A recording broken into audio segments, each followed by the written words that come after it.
it must be out by 1 month.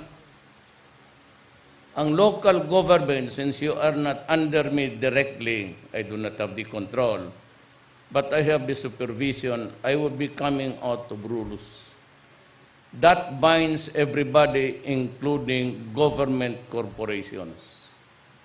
Na kung itong LOA, said I am di ako sa inyo, itong LOA, NHA, DPWH. You do that again, and I will fire all of you. I will ask you to resign. Totoo. Total, mga kaibigan ko, I mean, the dead as the living and the dead. And the theory is that the dead will rise from itself. I don't know kung saan yan, maglibingan ba tayo kung mayroon pa. O yung houses na yan, kung hindi pa matapos yung sunod buwan, ay gawain mo na lang crematorium yan. Oh. Kasi anong sabihin ko dito? What am I supposed to say here? 3 years now has passed, at kayo naghintay na lang ng isa pang typo na sana pagdating namin dito, wala ng tao para we do not have to say, I am sorry na dumating ng ganito. Really, ako po'y naghihingi ng tawad sa inyo. But for all others, I have fired so many men in government. It's either magkaintindihan tayo, hindi. Ako ho, I propose something like this. I was not elected to sit down there. It was never my ambition to be president. Kung nandyan na rin ako, trabaho na lang tayo lahat. Because ako, I never coveted the position. Alam ko lang, alam ninyo, wala akong isang congressman, wala akong isang governor, except Jaime and Governor Garcia of Bataan and a governor in Mindanao. The only lady and the only reason why na sinuportahan niya ako kasi kasintahan ko siya. Ayan ang totoo, hindi ako nagpapatawa. She used or was or girlfriend ko noon. And totoo, nanalo ako except for Davao. Wala akong isang barangay captain sa Central Luzon. That's why the sense of commitment is there because wala kang pera, wala kang makinarya, and yet the Filipino people give you an overwhelming mandate to serve. If this is the kind of sense that I came here for, I do not want to offend anybody. I am not satisfied. Now, 3 years, how many days? I'd like to ask the presidential assistant for the Visayas to Mike Dino. I'll put him in charge. Kaya nga presidential assistant siya, Mike. Magawa ka ng bahay diyan ka tumira. But, you oversee I want this thing completed. I will be back. Babalik ako. Ano tayo ngayon? October, November, December. Mike, gusto ko na sa harap nila, gusto ko, by December, gusto ko makalipat na lahat. Putak, yung tubig na yan, gawaan mo sila ng swimming pool. Gawaan mo sila ng lahat. Basta, I will be back, I promise you. In the fullness of God's time, I will be back December. Pag Pag wala pa ito sila na lipat dyan lahat, dalhin mo na sa, kumuha ka ng lupa dyan sa Bonifacio o Forbes Park, bigyan mo yan sila tag-isa. So, Yes, sir. si commitment, ha? Yes, sir. Para rin, alam mo, Mike, sa totoo lang, bihira ako nagbabaril ng tao, lalo ano kong kaiban. Pag hindi mo nagawa yan,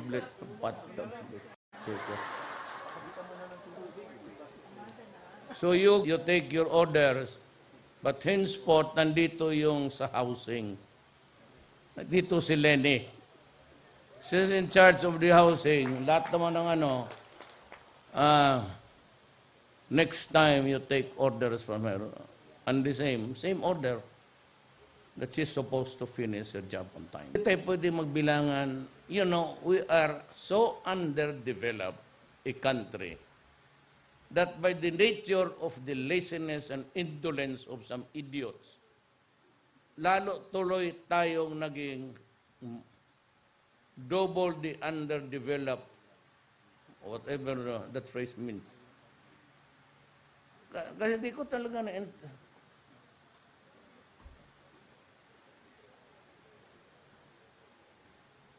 Kasi kung alam ko lang na wala pa pala tapos at 3 years from now, hindi pa tapos, sabagay, pupunta rin ako dito kasi nandito si Vice President. Kung saan siya nagapunta, nagpasunod-sunod ako. Pero, biyuda kasi.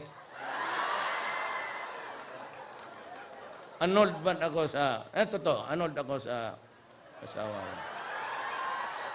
Pero may anak ako, basta masuportahan lang, okay lang yun. Ma'am, balita ko may boyfriend ka.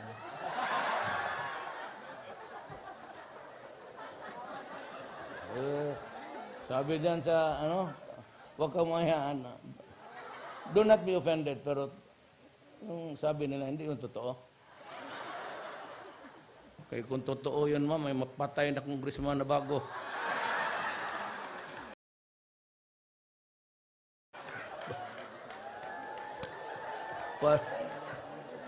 Para mabiuri.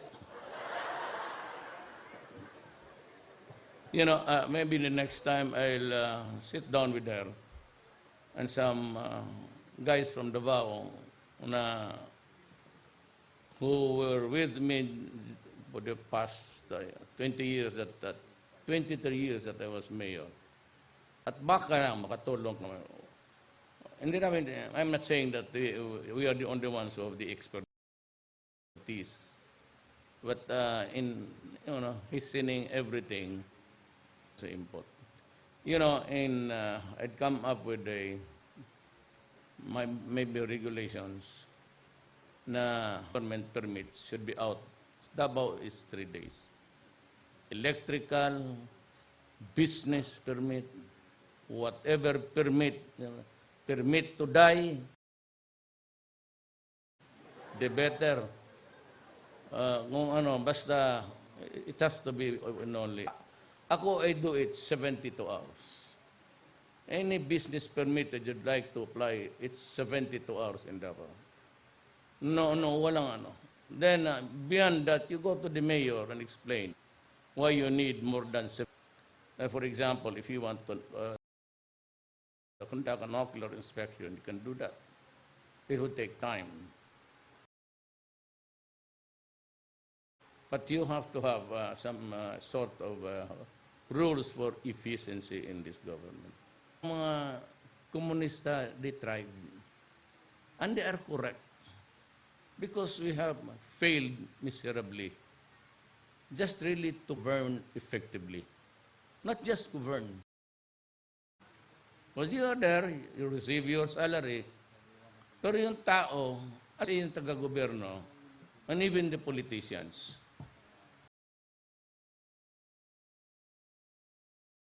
pag napanalo sila, nag-iiba ang isip, they begin to sweat. Then they go out by bodyguards and all.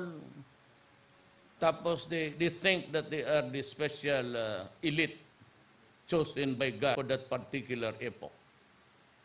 Ganon yan. Nag-iiba, pati yung taga-gobyerno. Instead of just realizing that he is there to help also is para sa kanyang mahirap rin. Ito yung maglabas ng alas 12, magbalik ng alas 3. You know, if you do that, ang akin kasi ngayon, I do not go for any kind of it's summary dismissal. Mga police, you begin to procure trabaho, hindi kita papalusutin. But,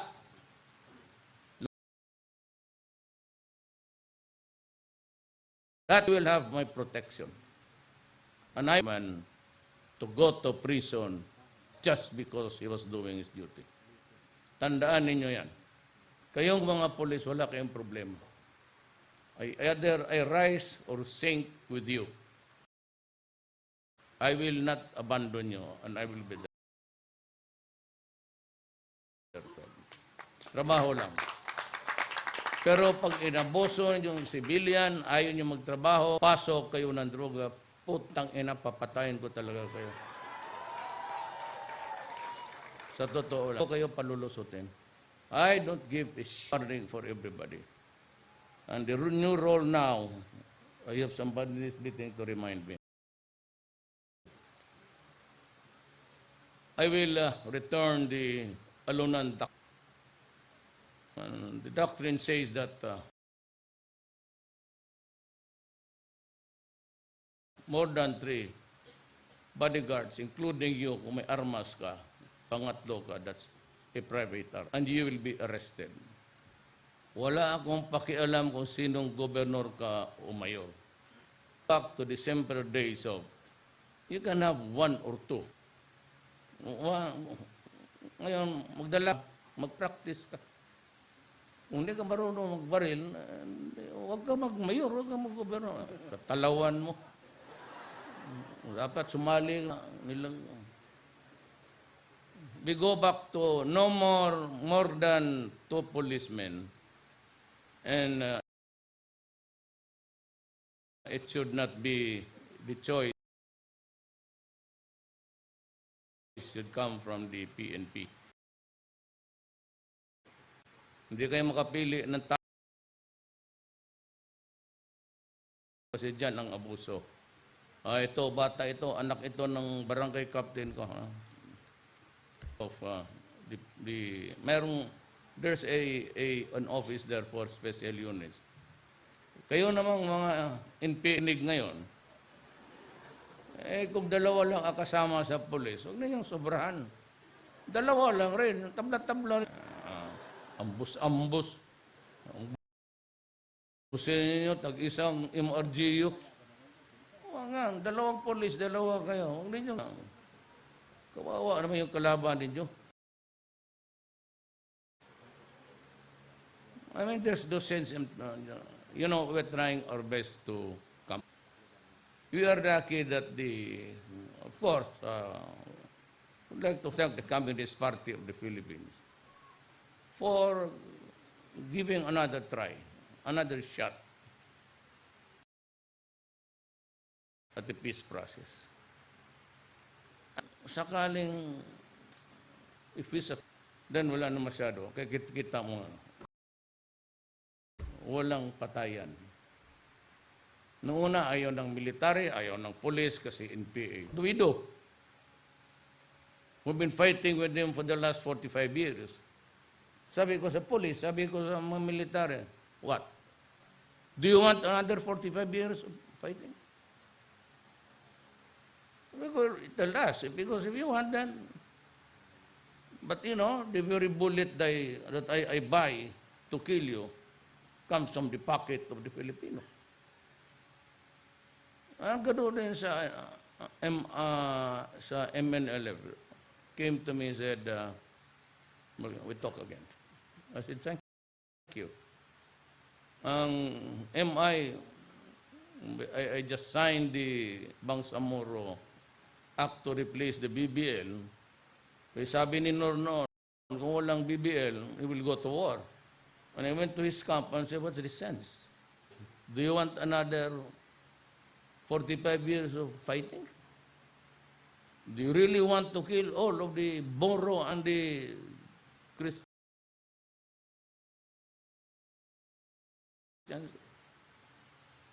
Is there a way to live a life more half the decency of what we are doing to each other? Sabi ko, mabuti na walang away. But the gobyerno mismo, I must admit that government has fallen short, very short of the expectations of the people.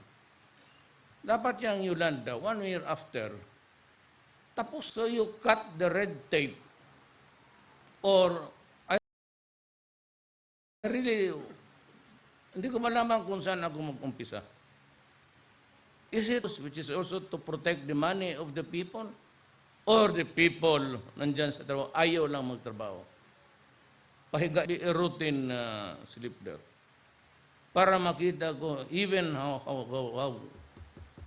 little the office is, how insignificant it is. Even if it is a public cemetery, there has to be a routine sleep so that alam ko when is the time for me to put you to sleep.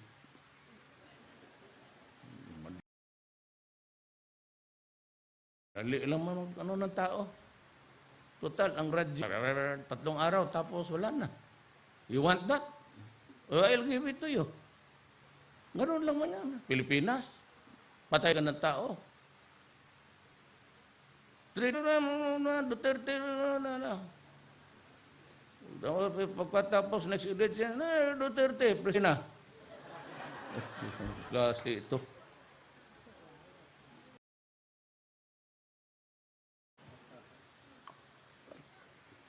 No, I'm just giving you the ironies of life. I'm a little bit disappointed, but still very happy to see you. Maraming magagandata ng waray. You know, I was born on the wrong side of the island. Napapasabak ako doon sa mga Jawa. Wa man jamo. Dito, waray karipay. You know, other side. Now, one time I was flying here, going to Maasin. I realized na kung bakit there was this kasam of, at kayong mga near across Samar got the dialect from them. Yung namang, there's big range of mountain. So yung sigurong demography noon, the movement of people, really prevented you from traversing to the other side. Pero, I was born here.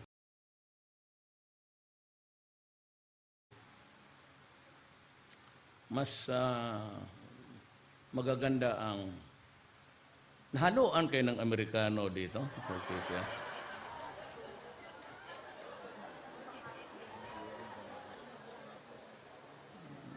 Ayaw ko kung sinong na marami mga Amerikano na malikot dito noon. I don't know if they were here to land or to land on bed of somebody else's. Well, anyway, I'm here. I'd like really to see you. But I was thinking that everything was done on time. So by December, si Secretary, si Mike Dino, pilitin mo, Mike. Total, isang tawagan mo lang man ako sa telepono. There's always the cell phone. Me. And ask everybody to kindly cooperate. Do not delay government projects because it would not. Kasi kung magbulahan lang, tapos sabihin lang ninyo, ay wala yun, si Duterte, tambalos-los rin yun.